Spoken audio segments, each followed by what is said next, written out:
It has been 1 year since my husband and I got married. I thought we would have kids by now, but we have had trouble doing it naturally and started fertility treatment. Fertility treatment was more mentally taxing than I had imagined, and I had to go to the hospital on certain days, so I had no choice but to quit my job. I went to several hospitals and underwent various tests, and my body was perfectly normal and healthy. The doctor at the hospital told me that my husband should get tested too. I was going to consult with him with the information about the tests.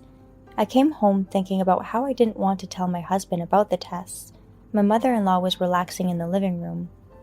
"You were at the hospital today, right? So what were the test results?" "They told me there was nothing wrong with my body."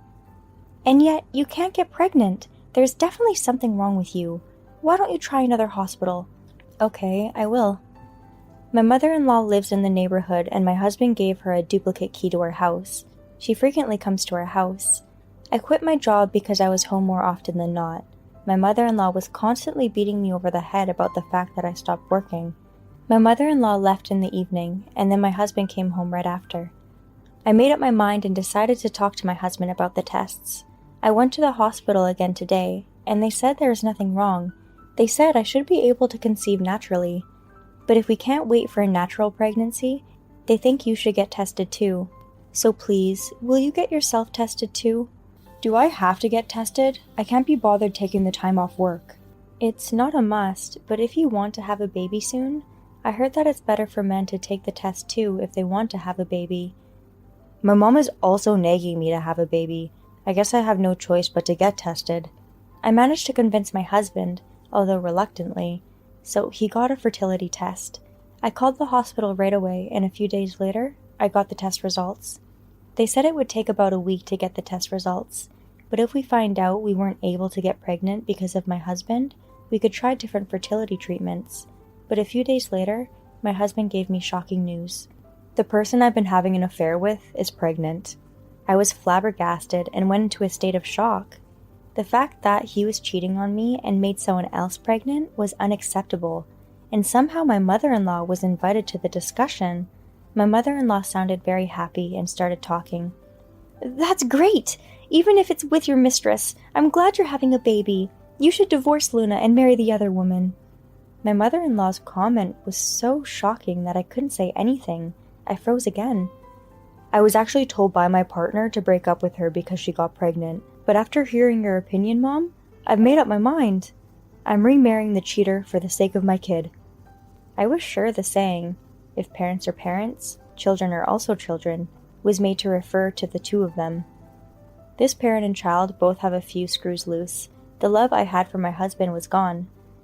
I'm sorry to interrupt this conversation, but I really need to get my feelings straight. In the meantime, can you tell me when you started having an affair? "About 6 months ago. She's a very nice girl. She's so neat and cute." "Oh yeah? Can I see what she looks like?" And then my husband showed me his phone, and I was even more astonished.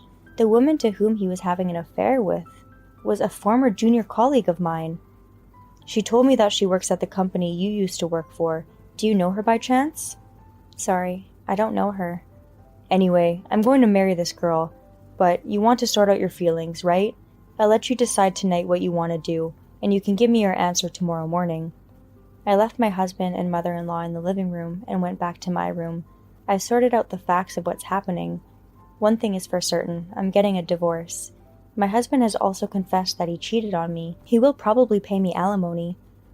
What was essential was the girl he cheated on me with. Yesterday, just as I was looking at Facebook, I remembered that she had posted something. I checked her Facebook profile and saw that she was getting married. However, the picture was not of my husband, but of another man. Along with the marriage report, it also stated that she was pregnant. It turned out that my husband was her unfaithful partner in crime.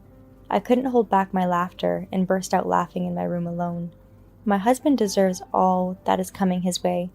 I still felt like an idiot for not knowing this truth. After a quick laugh and a good night's sleep, I packed my things in my room and went to bed.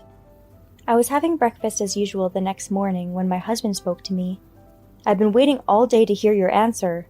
Like you proposed, we'll get a divorce." "Thank God you're agreeing to the divorce. I was afraid you'd say you didn't want a divorce." "I wouldn't do that. You can do as you please from now on. I'll send you the divorce papers in the mail, so make sure to sign them. And after I put away the breakfast dishes, I grabbed my things and left the house. While I was looking for an apartment nearby, I ended up staying in a hotel in front of the station for about a week, but I had to quit my job. I couldn't find a place to rent. I decided to go back to my parents' house and take my time to slowly look for a job. I noticed a large number of incoming calls from my mother-in-law. Begrudgingly, I decided to answer the phone. "Luna, you finally answered the phone! I've been worried about you because you haven't answered for so long. You remember that woman my son cheated on you with and got pregnant, right? Well, it turns out he wasn't the father, and it looks like my son has been duped." I didn't expect my mother-in-law to tell me that. I stifled a laugh and decided to listen anyway. "I've heard that when my son proposed to the girl with whom he was having an affair, he was told that it wasn't his son. The man she was actually marrying turned out to be the father." "Oh, I didn't know that." "So, Luna, I want you to get back together with my son right now." "What do you mean?" I was trying to hold back my laughter when she said something that shocked me. My voice started to sound funny from holding it in. "This means my son doesn't have a child, so why don't you two start over again?" My mother-in-law spoke to me as if she was stating the obvious. I finally spoke back to her. "I would never get back together with someone who cheated on me, so please don't contact me again." "Are you aware of who you're talking to?" "I've already filed for divorce. We don't have a relationship anymore. We're strangers." "Don't be ridiculous. I contacted you because I was thinking of you." "I don't need to be lectured by a stranger. I have nothing to do with your son anymore." "You're not going to pay me back for all the favors I've done for you? I can't believe it. What a horrible person." "I have no recollection of being indebted to you from the time I was married to my husband until now." I kept getting sarcastic comments about my inability to conceive. "Have you ever thought about how I feel?" "Well, I was just thinking of you guys. I don't remember saying anything sarcastic towards you." "Oh, I see. You weren't aware of that. I've been uncomfortable with you being sarcastic to me for a long time. I don't want to have anything to do with you ever again. Please don't contact me at all in the future." My mother-in-law sounded confused when I said all that. Then she started to beg. "Please don't! I didn't mean it! I'm not going to say anything else about the pregnancy from now on. Please get back together with my son." "I will never get back together with your son. At a later date, my attorney will send your son documents regarding alimony for cheating on me. Please tell him that." With that, I hung up the phone and blocked my mother-in-law's number. This was the first time I was able to argue with my mother-in-law. I felt very refreshed. After that, I felt refreshed every day because I no longer had a source of stress. After a week in the hotel, I moved back to my parents' house and started looking for a new job.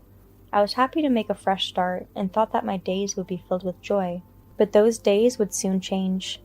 On the day, while I was in a job interview, I received a call from my mother. I picked up the phone right away, and my mother sounded panicked. "Luna, come home right now." "What? What happened all of a sudden?" "Just a few minutes ago, your ex-husband and his mother paid me a visit at our house. I told them you weren't home, and they said they'd wait until you come back. They don't seem to be leaving anytime soon. What should I do? Should I call the police?" "Mom, calm down. I'll be home soon. If he tries to do something before I get home, don't hesitate to call the police right away." I quickly returned to my home. When I arrived, my ex-husband was sitting on the front porch waiting for me. My mother-in-law was sitting in a chair in disapproval, and she appeared to be having a discussion with my mother. "I am so sorry for what I did to Luna. I feel horrible about the fact that I cheated on her. I want to get back together with Luna, so please try to convince her." "It's her choice. I can't persuade my daughter. I think my daughter will come home now soon, but it would be useless to discuss this directly with her, so can you please leave?" My mother was trying to finish it quickly, but ended up pissing off his mother in the process. "My son is going through all this and you won't even cooperate with him? It's true. If you're the parent of a parent, then you're the child of a child. You and your daughter have no sense of courtesy. I don't care what Luna wants. All you have to do is what I tell you to do. Please convince her to remarry my son." I snapped at her words. I rushed to the door and told my ex-husband and mother-in-law, "I'm the one who's involved in this, so it should matter what I want. I am not your tool." My sudden appearance at the door startled my mother-in-law and ex-husband. My mother and ex-husband looked surprised. My mother-in-law glared at me as she continued to yell. "What did you hear? Did you hear what I said? I never said anything about you being a tool." My mother-in-law never wavered in her assertion, and I continued to fight back. "Regardless of my wishes, you want me to have a baby with your son as soon as possible, right? You always talk about a roundabout way, but that's what it seems like to me." "Well, then I guess you'll just have to do exactly what you just said. My son is begging over here. I'd appreciate if you'd behave accordingly." I would never remarry him. Even if you stormed into my parents' house like this, I will not change my mind. I don't want anything to do with you people ever again. If you stay in my house any longer, I will call the police right now, and please never contact us ever again. Call the police? We're just here to talk. The police have nothing to do with this. If you call the police, I will hate you for the rest of my life. My mother-in-law overreacted to the word police. She seemed considerably more furious than before. "Luna, please, I'm sorry. Please remarry me, I beg you. Please forgive me." My ex-husband saw my mother-in-law like that and didn't do anything to stop her. He just kept begging me to forgive him. The chaos was staggering to me and my mother.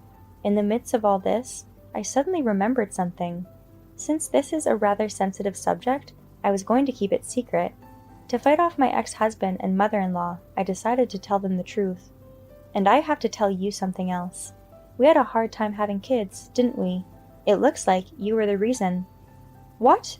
What the hell are you talking about? I'm the cause of your infertility? I don't understand. What do you mean? Before you told me about your affair, remember when I asked you to do a fertility test? Yeah, I remember. Well, I received the results after our divorce. The test results show that you were the one that was infertile. That's why I couldn't get pregnant before. There was nothing wrong with me. No way. No, that's not true. My son is healthy. He's never even had a cold in his life. If you find it hard to believe, I took a picture of the medical certificate. I'll show it to you now. I showed them the screen on my phone. They both turned pale. Now, do you trust that I am telling the truth? If you still doubt me, please go to the hospital to confirm it.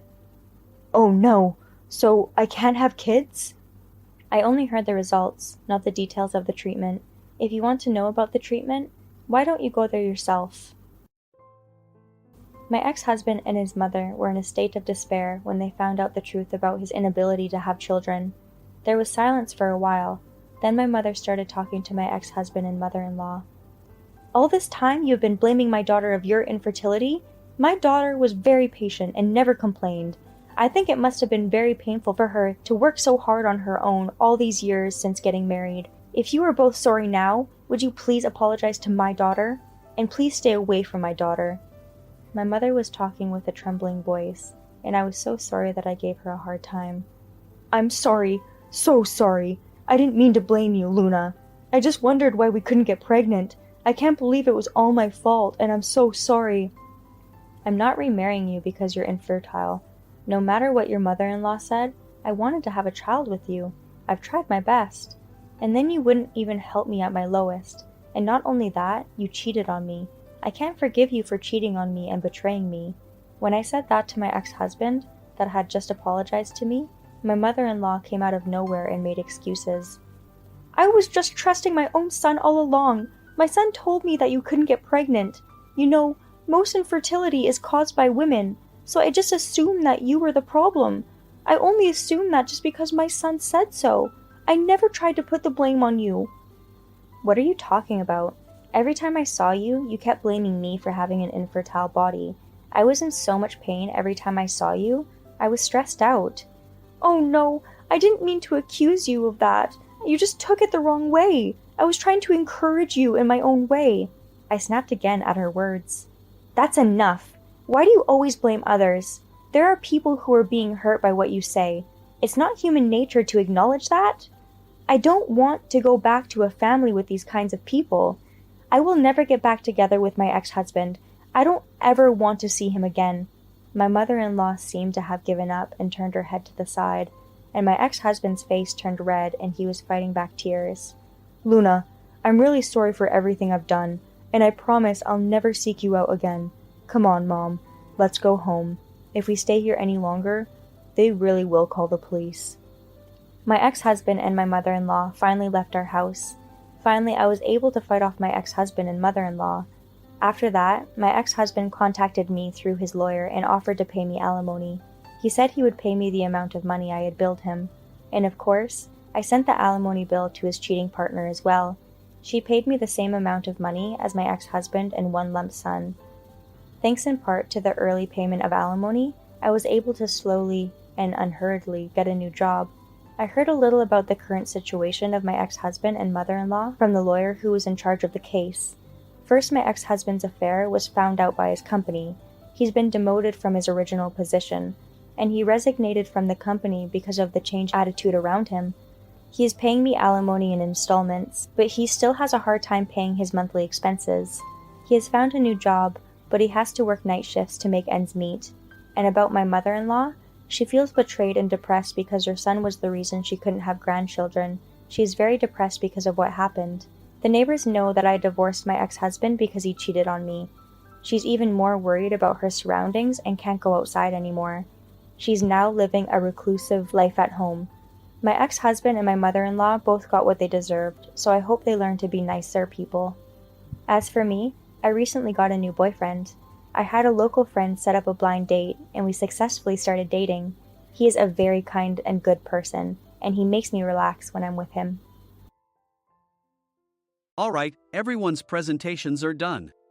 Nick, the manager, said as he tried to move the discussion forward. Excuse me, I haven't. I recently found out something. Nick interrupted me and began to speak.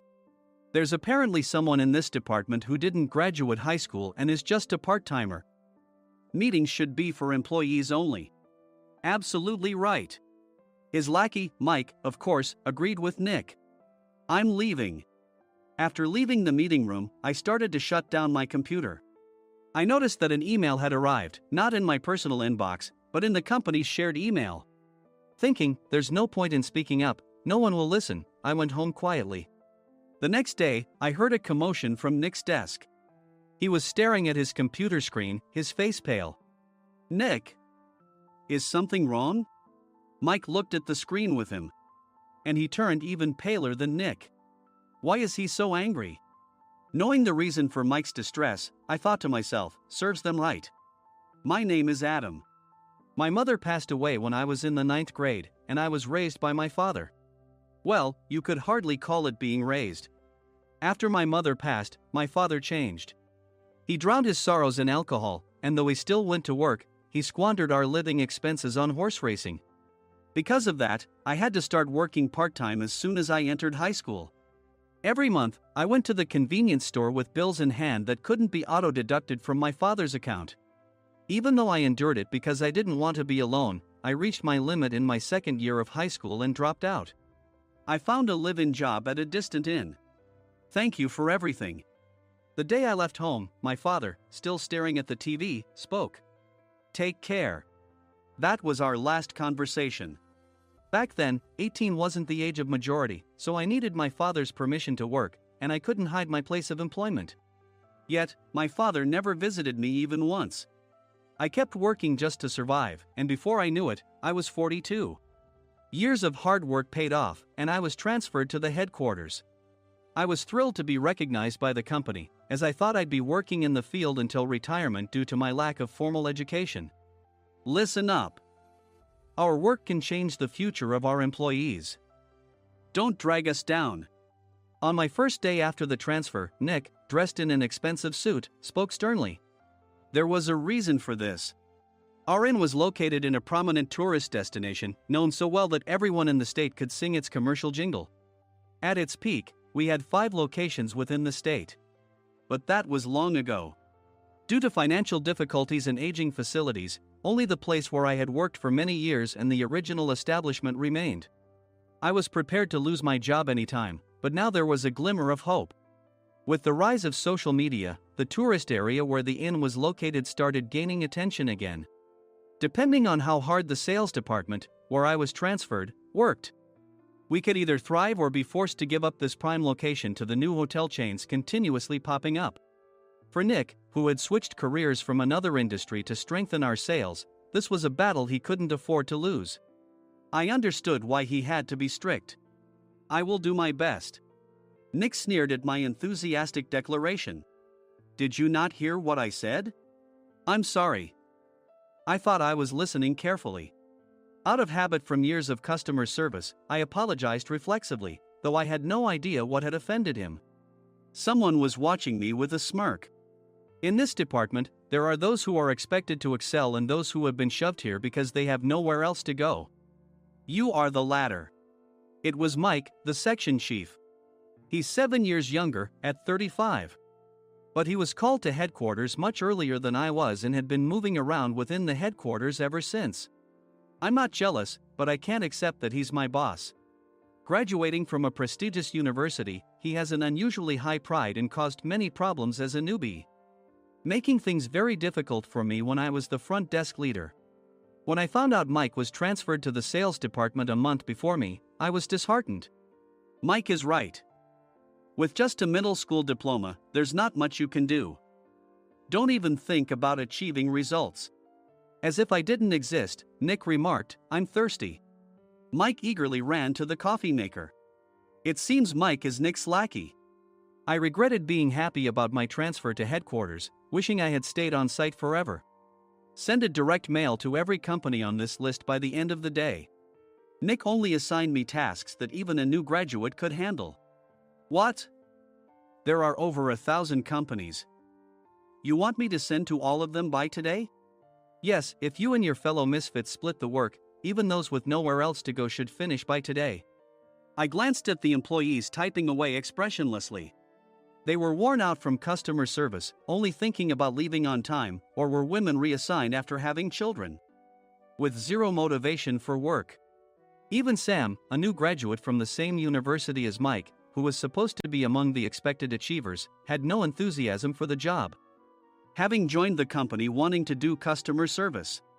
I don't care what they say, I plan to quit anytime, he said. Only Nick and Mike were highly motivated, making all the decisions between the two of them. I originally only wanted to work at the inn to survive and had no particular attachment to this job. I swallowed my words, thinking I had no right to reprimand them. About a month after the transfer, Nick told us with a frustrated look. To commemorate the 50th anniversary, we've decided to create a plan exclusive for one group per day. Originally, Mike and I were supposed to come up with it, but our president, Mr. Thompson, insists on hearing everyone's opinions. So, you all get a chance. As Nick explained, Mike began handing out prints. Make sure not to embarrass Nick. If your ideas are half-baked, you'll have to redo them. It seemed that they had printed his handwritten notes by Mr. Thompson, which included several questions and a section for free responses. It made sense why Nick had to seek our input, given that all responses had to be submitted to Mr. Thompson. We were given a week to think about it, and a meeting was scheduled to compile our ideas. My plan is to let guests enjoy both the old and modern America. Nick began the presentations. Guests would watch a master confectioner at a nearby traditional sweet shop make sweets in front of them. The welcome drink would be premium tea in a bottle. Nick's plan was certainly attractive. After his presentation, Nick called on us to present in the order we were seated. Just as I stood up for my turn. All right, everyone's presentations are done. Excuse me, I haven't. I recently found out something. Nick interrupted me. There's someone in this department who didn't graduate high school and is just a part-timer. He was likely talking about me. I joined the company as a part-timer and was made a full-time employee when I turned 20. That was 20 years ago, so Nick and Mike probably had no chance to know until recently. Meetings should be for employees only. Absolutely right. After that, Nick kept creating opportunities to solicit everyone's opinions, purposefully excluding me from speaking. The meeting unexpectedly heated up and went past the scheduled end time. A few people asked to leave, and the discussion continued with the remaining few. Still here? Normally, you'd leave in that situation. Though I had no attachment to the job initially, hearing kind words from customers made me want to make them happier. For someone like me, with nowhere to go, the inn was my home and customer service was my life. I felt pathetic about my current self. I'm leaving. I left the conference room and started shutting down my computer. I noticed an email had arrived, not in my personal inbox, but in the company's shared email. Thinking no one would listen to what I had to say anyway, I quietly went home. The next day, while preparing the DM as instructed, I heard a commotion from Nick's desk. In his haste to stand up, he hit his knee on the desk. He stared at his computer screen, his face pale. "Nick! What's wrong?" Mike, thinking he should be the first to rush over, approached Nick while still wearing his coat. He peered at the screen with Nick. And he turned even paler than Nick. Why is he so angry? Who is responsible for this company? Nick, more irritated than ever, asked, and Mike answered without checking. Probably Sam. Sam wasn't there because he was attending a morning training session for new hires. Nick gave up on getting angry and returned his gaze to the screen. They were looking at an email that arrived right after the end of the working day yesterday. Apparently, no one, including me, had checked it before leaving. The email was from a large company that used us for their annual employee trips. The president and executives of that company also frequently used our services personally. President of the company, Mr. Mason himself, had declared that neither he nor his company would ever use our services again. Well, some companies cancel their employee trips or stop using our services due to financial struggles. Let's just move on. Mike kept wiping the sweat from his forehead with a handkerchief. Knowing why Mike was so agitated, I quietly watched their interaction. Do you know how much revenue we get from that company? We can find other guests to fill the rooms, but we'll lose the banquet costs, gift shop revenue, rental car fees, and more. Moreover, the gifts were supposed to be prepared by the traditional confectionery shop involved in Nick's proposed plan. If it's known that we incurred such a huge loss at this critical time, Nick's position in the company would be jeopardized. Nick took a deep breath, seemingly trying to calm himself. All right, Mike. Go to New York right now and apologize to Mr. Mason. What? You're coming with me, right? I have urgent work to do. I trust you, which is why I'm entrusting this to you. Please. Mike, believing Nick's sincerity, agreed with a determined look on his face, saying, yes. That's Nick for you. Even if Mike went to apologize, Nick would shift all the blame onto him if the client didn't change their mind. Well, it was Mike's fault to begin with, so it served him right. About 3 hours later, Sam answered a call from somewhere and repeatedly apologized, saying, I'm very sorry. Everyone watched to see what was happening. After ending the call, he informed Nick with a weary tone. When Mike arrived at the client's company, he only made things worse, further infuriating Mr. Mason. He was demanding, get his boss here immediately. It was no wonder Sam was exhausted, dealing with such a call right after returning from training. What is that idiot doing? All right, Adam, you're coming with me. If sacrificing Mike didn't work, then I must be next. Normally, I'd want to refuse at all costs, but I saw an opportunity in this situation. If I can be of assistance, I'd be happy to join you. I obediently followed Nick, and we flew to New York. When we introduced ourselves at the reception, it became clear how serious the situation was, as the receptionist personally escorted us to the president's office. Angry voices leaked through the door, making both Nick and me uneasy. Excuse me. I'm Nick, the supervisor. I understand my subordinate has caused you trouble, and I deeply apologize. Nick, with his experience in the corporate world, knew enough to offer an apology before excuses. However, his customer service skills left much to be desired. I sighed as I saw Mike trembling like a small dog in the corner of the room. What kind of training are you giving your subordinates? Mr. Mason glared at Nick with a red face. The intensity of his gaze made even Nick take a step back. Regrettably, I joined this company only 2 years ago and was unaware of Mike's issues. I should have identified his shortcomings sooner. Indeed. I should have realized sooner. No sensible person would come to apologize and then give a lengthy presentation on the drawbacks of not using their in. Nick froze, his mouth slightly open. Suspecting the worst, I picked up the documents that had fallen to the floor. It seemed Mike hastily prepared these documents on the plane, listing the disadvantages. Disadvantage 1: if you change the venue for the company trip, employees might suspect it's for cost-cutting reasons, leading to a negative impression. Reading it aloud half-jokingly, Nick snatched the papers from my hand and checked the contents with a furious expression. Among the stack of documents was a receipt from a nearby convenience store's copy machine. I felt a pang of dread, hoping he hadn't shown the receipt as well. What do you think he said when I asked what kind of nerve he had to do this? I'm very sorry. Faced with the dire situation, Nick must have thought there was nothing left to do but apologize. In a voice smaller than I'd ever heard from him, he uttered words of apology.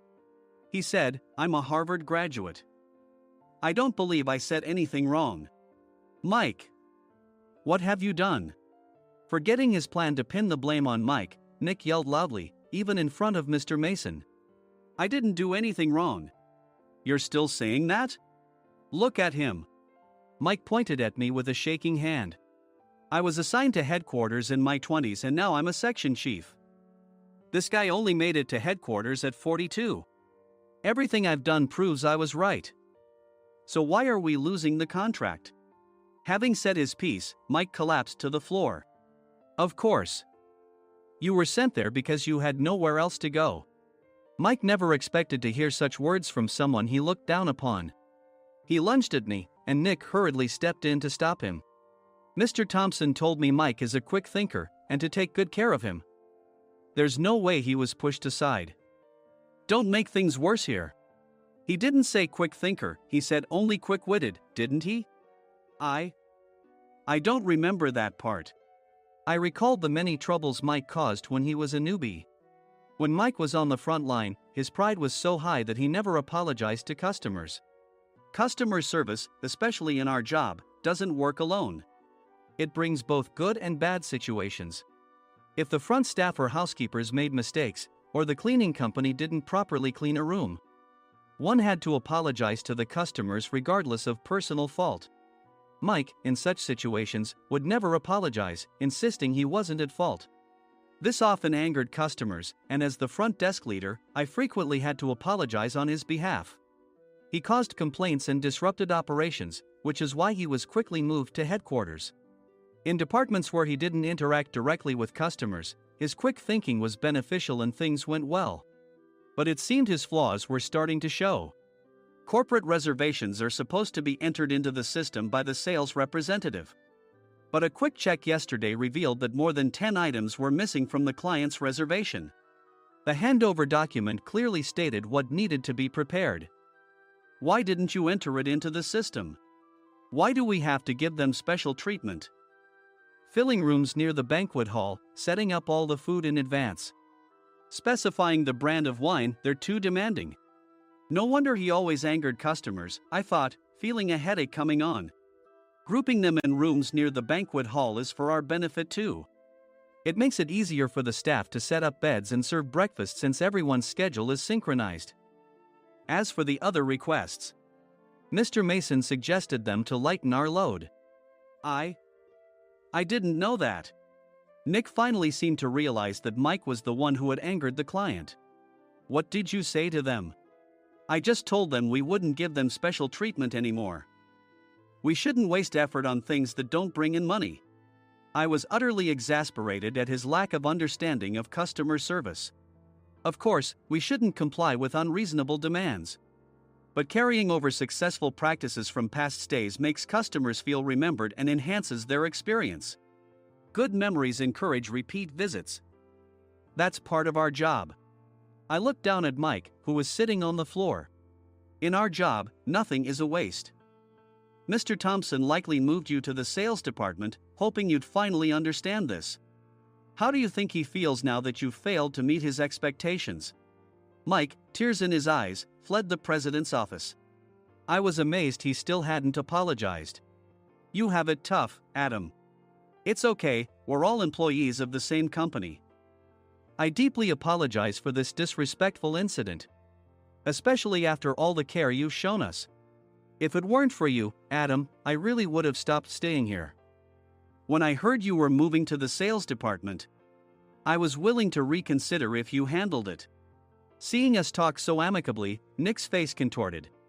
Do you two know each other? Adam's service is excellent.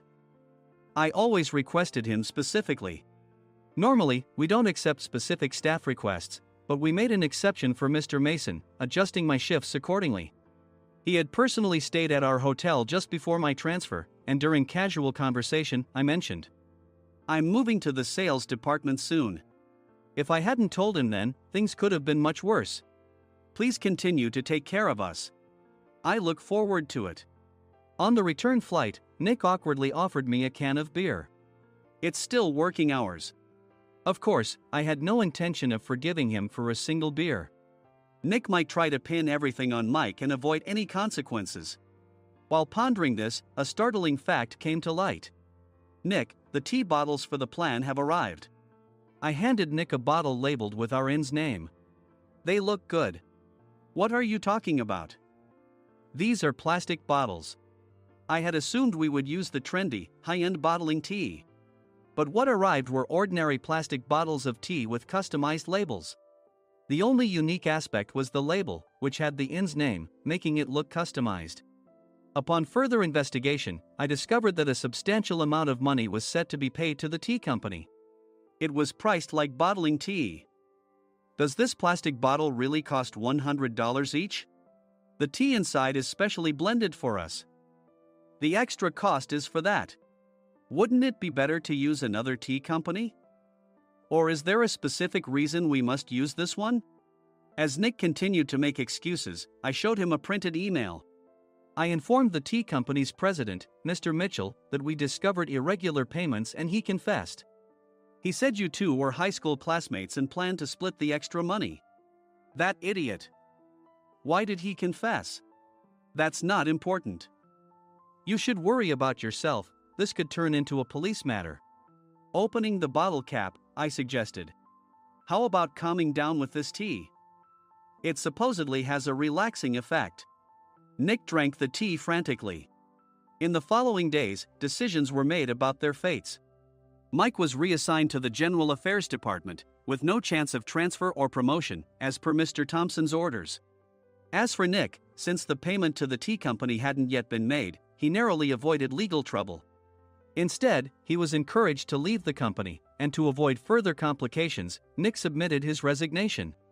Rumor has it that connections between HR departments have made it difficult for him to find new employment. Even though it was good to have those two gone, something unexpected happened in the sales department. Everyone became motivated and united in refining the 50th anniversary plan. In the end, my plan was adopted. We collaborated with the Tourist Information Center to provide personalized guides. The plan, tailored to the number of guests, was truly special for the 50th anniversary. "Hey, is Adam's family coming to stay?" I immediately booked that special plan for my family. Sam noticed it on the reservation list and quickly picked up on it. "Yes, I'm inviting my father." "That's great. I might invite my parents too." I lacked the courage to face my father just as Adam. But here, with the confidence Mr. Mason praised, I felt ready. The 50th anniversary plan was a perfect opportunity to reconnect with my father. I hoped to bring back the days when we could laugh together as we once did.